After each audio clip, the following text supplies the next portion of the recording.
Top quality और consistent performance के लिए सिर्फ सिल्वर पंप नाम याद रखना। વડોદરા શહેરમાં 11 વાગ્યા સુધીમાં 17.85% જેટલું મતદાન થયું છે અને અત્યાર સુધીમાં કોઈ પણ એવા સમાચાર સામે નથી આવ્યા કે કોઈ અનિચ્છનીય બનાવ બન્યો હોય। આ તમામ જે જવાબદારી હોય છે તે પોલીસની રહેતી હોય છે। હાલ શહેર police commissioner Narasimha Kumar sir આપણી સાથે જોડાયા છે।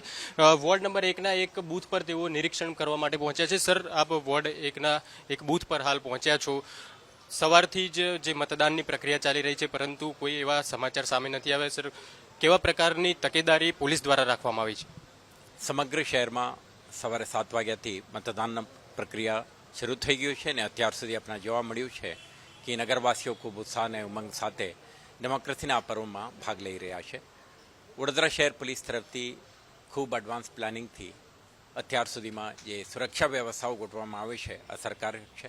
દરેક પોલિંગ સ્ટેશન બિલ્ડિંગ્સમાં પોલીસ, હોમગાર્ડ, SRPF તાલીમાર્થી લોકરક્ષકોને તૈનાત કરીને આપણે સુરક્ષા વ્યવસ્થા ગોઠવી છે।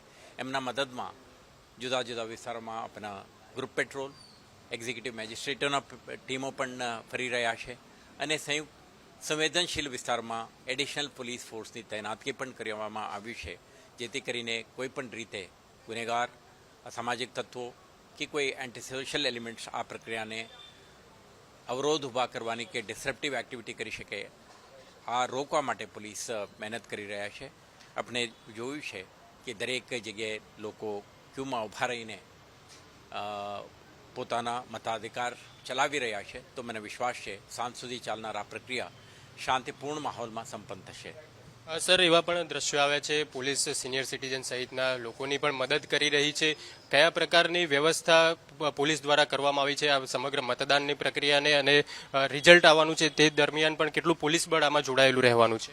શહેર પોલીસ હંમેશા એન્ફોર્સમેન્ટ વિથ સેન્સિટિવિટી આ અપ્રોચથી કામ કરે છે।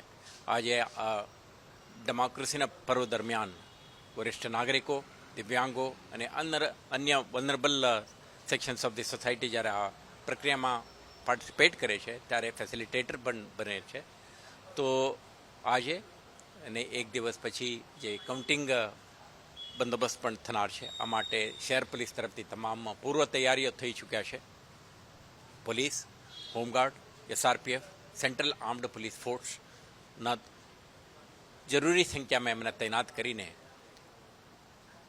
સમગ્ર પ્રક્રિયા એક શાંતિપૂર્ણ માહોલમાં રાજ્ય ચૂંટણી પંચના માર્ગદર્શી સૂચના મુજબ સંપન્ન થાય તે માટે તમામ તૈયારીઓ અને ડિપ્લોયમેન્ટ થઈ ગયું છે।